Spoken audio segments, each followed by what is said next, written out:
Olá, queridos amigos do canal Rosângela Serva do Senhor. Aleluia! Mais uma vez estamos aqui gravando esse vídeo para admoestar as pessoas, quer seja você adventista, quer não. Deus está falando nesse momento com toda a humanidade. Deus falará com toda a humanidade nesse momento, independente de placa de igreja, independente de nome de igreja. Deus terá nessa terra um povo que Ele está preparando. Mas para que Deus prepare esse povo, você precisa permitir que o Espírito Santo capacite para que você compreenda toda a verdade da palavra de Deus. Não existe uma meia verdade. 99,99% de verdade, 0,1% de erro, você está no erro, é 100% errado. Por isso, às vezes, as pessoas querem ter uma religião em que mistura o erro com a verdade. Satanás é expert em misturar o erro com a verdade e parecer que o erro é verdade e que a verdade é erro. Eu queria convidar você, meu querido amigo, para nesse momento pedir a Deus que lhe oriente, pedir a Deus que ensine os seus caminhos quanto à verdade. Nós estamos no limiar da culminância, da conclusão do conflito dos séculos. Satanás está nesse momento preparando todo esse mundo para perseguir o povo de Deus, para aniquilar o povo de Deus. Se fosse permitido, ele aniquilaria o povo de Deus. Lembram do apóstolo Paulo no passado? Quando o apóstolo Paulo fazia parte daqueles que perseguiam o povo de Deus, quando o apóstolo Paulo presenciou a morte de Estevão, o primeiro mártir da era cristã, e ele estava ali segurando as roupas como guardador daqueles que estavam atirando pedras em Estevão. Mas ali o Espírito Santo já começou a tocar no coração de Paulo.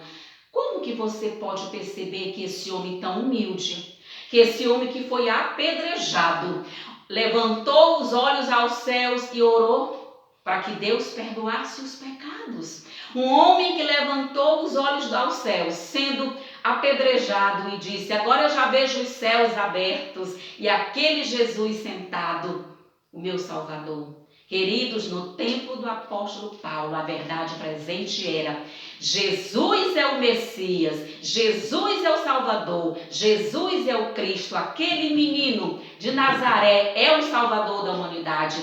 Confessar essa sentença, confessar essa assertiva naquele momento era, queridos, confessar, assinar sua pena de morte. Queridos, e hoje nós temos uma segunda pena de morte. São aqueles que vão confessar, se levantar em defesa da palavra de Deus, em defesa dos 10 mandamentos de Deus, em defesa do Santo Sábado, como memorial da criação. Como defesa do Santo Sábado, como memorial da criação e memorial da redenção. Em defesa do Santo Sábado, como sendo a digital de Deus. Assim como no tempo do apóstolo Paulo, confessar: ele é o Messias, ele é o Cristo Salvador, você assinava sua sentença de morte. Hoje, os que vão confessar: o sábado é o dia do Senhor, o sábado é o santo dia do Senhor, o sábado é o sinal entre Deus e os homens, também estarão assinando sua sentença de morte. Queridos, parecia praticamente impossível quando nós conversávamos há anos passados dizendo que um dia haveriam leis que iriam restringir a nossa liberdade religiosa, a nossa liberdade de ir e vir, a nossa liberdade de comprar ou vender. As pessoas acreditam: como que pode essas leis serem implementadas num tempo em que se defende os direitos humanos?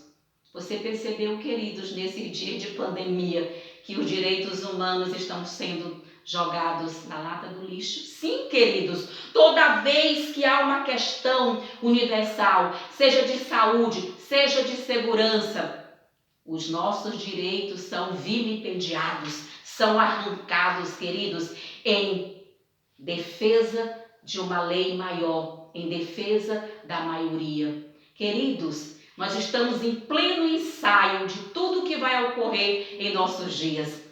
Mas o que vai ocorrer de maneira muito pior. Essa crise será agravada, queridos, 100 vezes mais. Queridos, ontem nós falamos acerca da ruína dos Estados Unidos. Como os Estados Unidos estão se preparando para essa ruína. Entrar em colapso econômico, colapso financeiro, colapsos de saúde. Vai emergir numa ruína nacional. E o que nós precisamos nesse momento, queridos, para fugir dos ditames desses governos mundiais, para estarmos precavidos, guardados sob o esconderijo do Altíssimo. Queridos, nós precisamos de Jesus. Precisamos estar firmes na rocha. Precisamos buscar cada dia o batismo do Espírito Santo, queridos. Sim, queridos, precisamos do batismo do Espírito Santo. O Espírito Santo, queridos, é a maior obra que será feita em nossa vida. Nós precisamos permitir que Deus nos capacite pelo batismo do Espírito Santo, queridos. Muitos homens da Bíblia, muitos homens do passado, queridos, foram homens que fizeram questão de receber o Espírito Santo de Deus.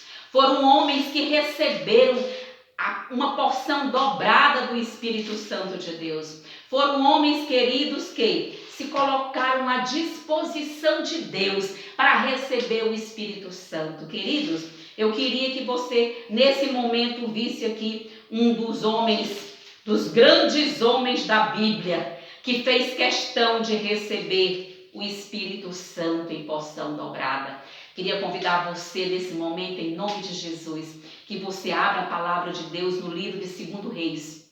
Veja que em 2 Reis, aqui no capítulo 2 de 2 Reis, nós temos aqui algo maravilhoso para que você possa compreender. Aqui uma conversa entre Elias e Eliseu. Nós sabemos que Eliseu é o sucessor de Elias. Olha a conversa que eles tiveram aqui. Havendo eles passado, Elias disse a Eliseu: pede-me o que queres que eu te faça, antes que seja tomado de ti. Disse Eliseu: peço-te que me toque por herança porção dobrada do teu espírito. Amém, queridos?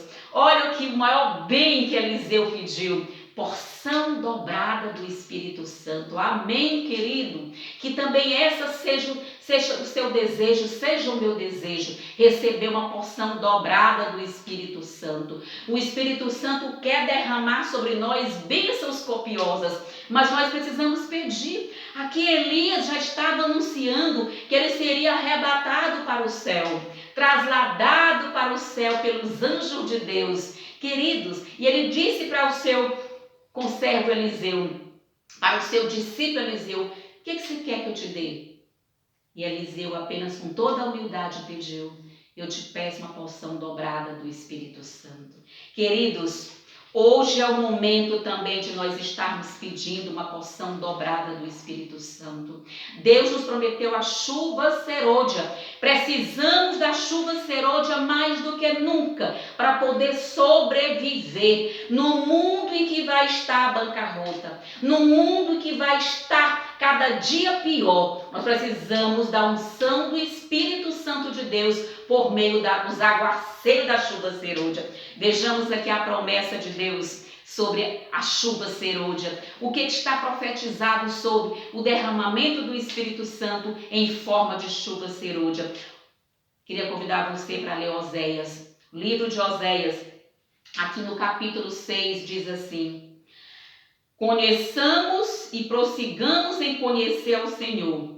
Como a alva, a sua vinda é certa, e ele descerá sobre nós como a chuva, como chuva serôdia que rega a terra. Amém, queridos? Nós estamos precisando dessa chuva serôdia para regar o nosso coração, para nos capacitar, nos dotar de poder do Espírito Santo de Deus, queridos. Precisamos sim, queridos, da chuva serôdia.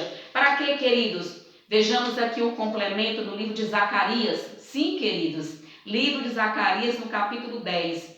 Aqui diz algo interessante, queridos. Zacarias capítulo 10, E o versículo 1 diz: pedi ao Senhor chuva no tempo das chuvas serôdias. Amém, queridos? Ao Senhor que faz as nuvens de chuva, dá aos homens aguaceiro e a cada um a erva do campo.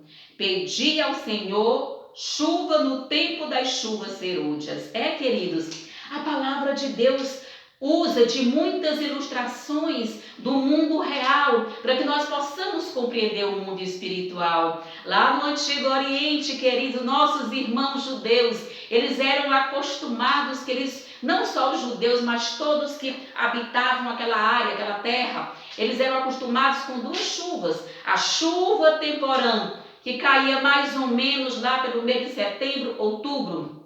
E então a chuva temporã era uma chuva que preparava a terra para a germinação do fruto. Eles conheciam a época de plantar e a época de colher. E então, quando eles preparavam a terra, Deus então mandava aquela chuva temporã, uma chuva que iria germinar aqueles frutos.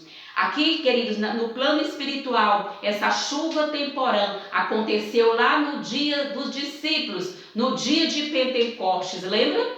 Quando ali os discípulos receberam o dom de línguas, quando ali os discípulos receberam o batismo do Espírito Santo, sim, queridos, eles receberam ali o batismo do Espírito Santo, chamado chuva temporã. Para quê, queridos? Para que o fruto germinasse. Ali iniciou a germinação da igreja do Deus vivo, essa igreja que persiste até hoje, que perdura até hoje. Então aqui, queridos, nós podemos ver como Deus aqui derramou sobre os discípulos a chuva temporã. Você vem aqui para o livro de Atos, eu queria que você realmente comprovasse isso. Atos, capítulo 1. E o versículo 8 diz assim: mas recebereis poder ao descer sobre vós o Espírito Santo, e sereis minhas testemunhas, tanto em Jerusalém como em toda a Judeia e Samaria, e até aos confins da terra. Amém, queridos?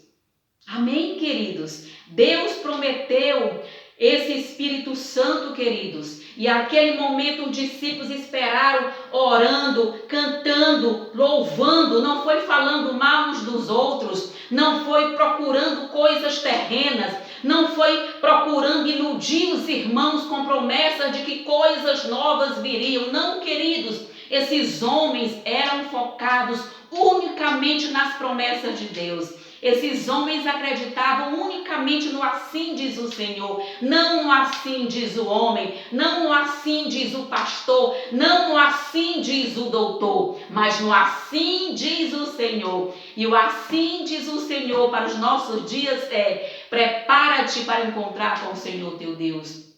Convertei-vos, convertei-vos. É a mensagem para esse dia. Convertei-vos para receber a chuva serôdia. Queridos, e aqui no capítulo 2, ainda de Atos, diz assim: ao cumprir-se o dia de Pentecostes, estavam todos reunidos no mesmo lugar. Estavam como irmãos, todos com o mesmo coração, todos com os mesmos propósitos, todos com os mesmos objetivos, todos almejando fazer a obra de Deus aqui na terra, que é justamente a pregação do Evangelho. E aqui diz: de repente veio do céu um som como de um vento impetuoso e encheu toda a casa onde estavam assentados. E apareceram distribuídos entre eles línguas como de fogo e pousou sobre cada um deles. E todos ficaram cheios do Espírito Santo e passaram a falar em outras línguas, segundo o Espírito lhes concedia que falassem. Amém? Queridos, isso vai realmente acontecer. Isso realmente vai acontecer. Eles ficavam falando na língua dos outros países. Queridos, Deus vai precisar repetir essa obra aqui. Vai precisar levantar homens e trasladar homens, como ele fez lá, realmente com Filipe. Lembra que Filipe estava a caminho de Gaza, quando o Espírito Santo encaminhou para falar com o etíope?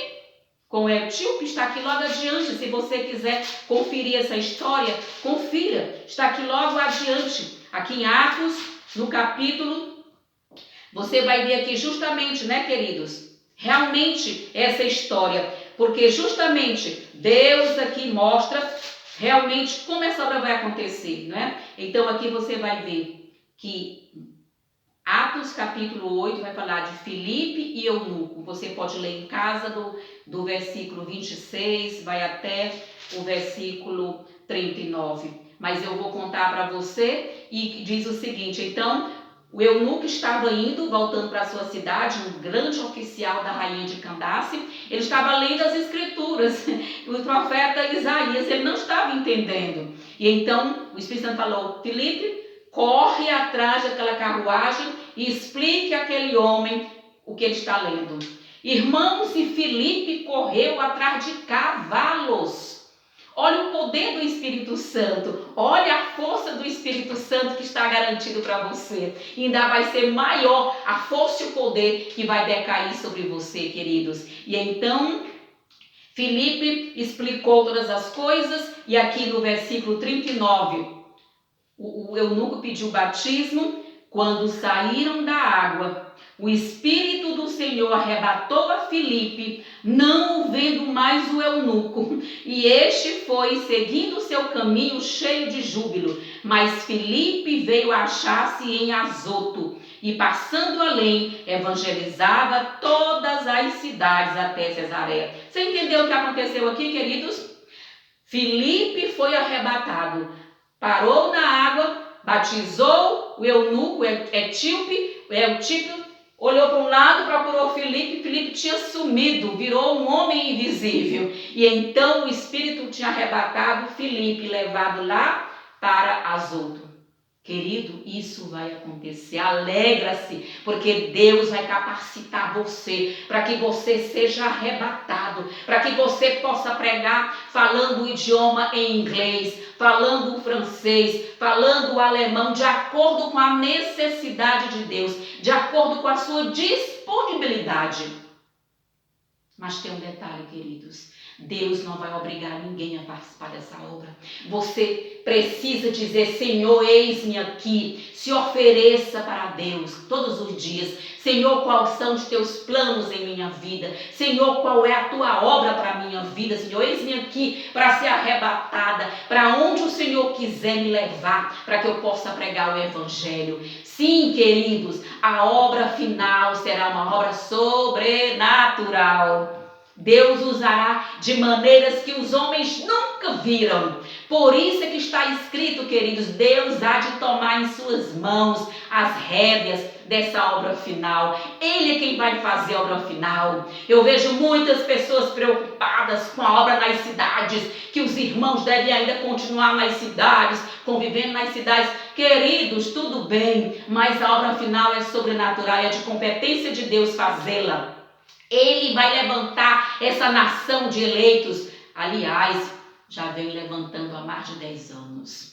Essa nação de eleitos de Deus, as primícias de Deus, o remanescente de Deus, já está sendo levantado há anos. Porque eles é quem vão dar esse clamor, esse alto clamor do terceiro anjo. Mas para isso, queridos, nós precisamos dessas chuvas, a chuva serúdia. Precisamos receber esses aguaceiros das chuvas serúdias. E aqui, queridos, nós vamos compreender algo muito interessante.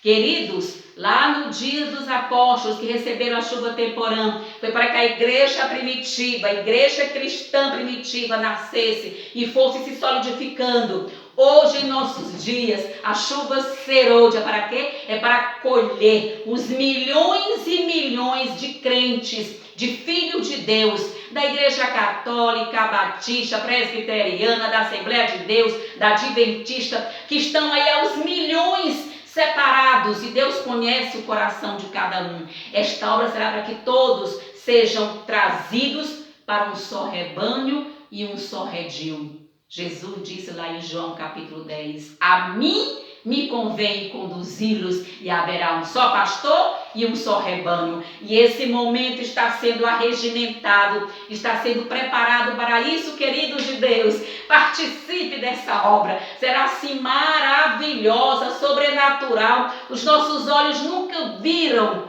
algo tão extraordinário. Quero convidar você para permitir que o Espírito Santo realmente capacite você. Aqui no livro do profeta Joel, capítulo 2, diz assim, queridos: tocai a trombeta em Sião e dai voz de alarme, vamos alarmar, dai voz de alarme no meu santo monte. Perturbem-se todos os moradores da terra, porque o dia do Senhor vem, já está próximo. Amém, queridos? O que mais você quer, além de esperar a volta de Jesus? Casas não valem nada perto da volta de Jesus, palácios, mansões. Os americanos estão vendo agora que suas mansões não valem nada para o reino dos céus. Que seus grandes projetos imobiliários, financeiros, culturais, acadêmicos vão ruir aos pés de Deus. Porque a nação está o quê? Indo para a apostasia e irá realmente definhar para a ruína nacional. Anota isso, está profetizado. Os Estados Unidos ficarão uma ruína nacional. O que era impensável há 10 anos, há 15 anos, agora no final, entre 2020 a 2028, não sabemos ao certo, nós veremos com nossos olhos. E aqui o Senhor faz um apelo: convertei-vos a mim, Joel capítulo 2, versículo 12, de todo o vosso coração, isso com jejuns, com choro e com pranto. Rasgai o vosso coração e não as vossas vestes, e convertei-vos ao Senhor vosso Deus, porque Ele é misericordioso e compassivo, e tardio em irar-se, grande em benignidade, e se arrepende do mal. Vamos rasgar o nosso coração. Vamos pedir a Deus para que Deus derrame sobre nós a chuva serôdia. E aqui, queridos, no capítulo ainda 2, né, de Joel, aqui você vai ver no versículo 28. E acontecerá depois que derramarei o meu espírito sobre toda a carne. Vossos filhos e vossas filhas profetizarão, vossos velhos sonharão e vossos jovens terão visões. Amém? Esse é o momento. Deus quer dar sonhos, Deus quer dar visões, Deus quer dar o dom de profecia para que nós possamos pregar, possamos ir nas praças, nas vilas, nos vilarejos, pregar o evangelho com todo o ardor, com todo o clamor do nosso coração, com toda a nossa força que vem da chuva serôdia. Aqui diz, queridos, eu queria agora que você ouvisse um pouquinho do Espírito de Profecia. Ellen White vai dizer o seguinte, irmãos, que Deus, o amadurecimento como o orvalho e a chuva são dados primeiro para fazer com que a semente germine e então para amadurecer a colheita. Assim é dado o Espírito Santo para levar avante de um estágio para outro o processo de crescimento espiritual. O amadurecimento do grão representa a terminação do trabalho da graça na alma. Queridos, eu queria mostrar para você, quero mostrar para você nesse momento, a chuva serôdia, ela será derramada para 3 funções específicas. Mas eu queria contar para você, reiterar para você, lembrar para você, que a chuva serôdia não é para preparar ninguém. A chuva serôdia será dada para os que se prepararam, ou seja, para os que permitiram que o Espírito Santo os preparasse ao longo dos anos. Ao longo dos anos. Mesmo os que estão lá em Babilônia, ou seja, em todas as outras corporações religiosas, Deus tem fiéis eleitos que estão se preparando para esse momento aqui com muito afinco, com muita oração, com muita dedicação. Eu tenho sabido dos meus irmãos de outras religiões que estão lá em cima das montanhas orando dia e noite para que Deus os guarde, para que Deus os oriente quanto a receber a verdade, quanto a receber a plenitude da verdade e a receber a plenitude do Espírito Santo. E é sobre esses o olhar de Deus. Deus vai olhar com um olhar compassivo a essas pessoas e deixar esse grupo aqui, muitos desse grupo aqui, que durante muito tempo estão espezinhando as orientações de Deus, espezinhando as advertências de Deus.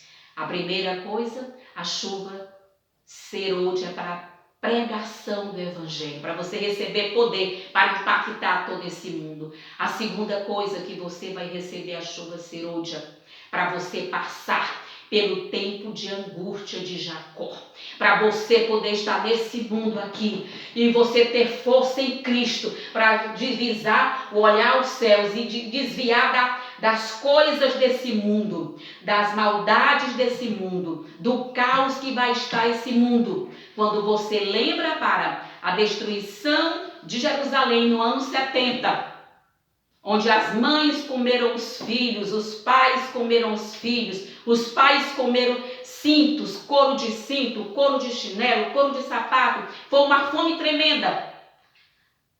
Essa história de Jerusalém é apenas um pingo de água num copo do que vai acontecer nossos dias. Por isso é necessário recebermos a chuva serôdia para termos força para sobreviver em meio a tudo isso, porque os nossos olhos verão coisas que vão dilacerar a nossa alma, mas nós teremos feito a nossa parte, teremos dado alto clamor do terceiro anjo.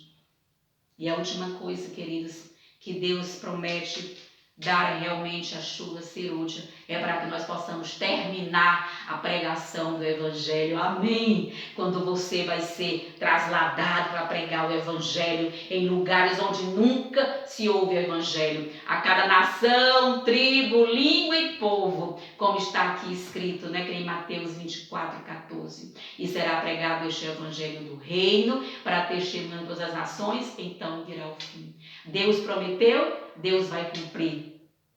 Queridos, em nome de Jesus, quero convidar você para compartilhar esse vídeo e se inscreva em nosso canal, passe para outras pessoas. Daqui para frente teremos muitos vídeos acerca das questões do tempo do fim. Lembrando que já se ouve os passos de um Deus que se aproxima. Essa é a última crise. Essa é a crise que vai trazer Jesus nas nuvens dos céus. Deus abençoe você e sua família. Amém.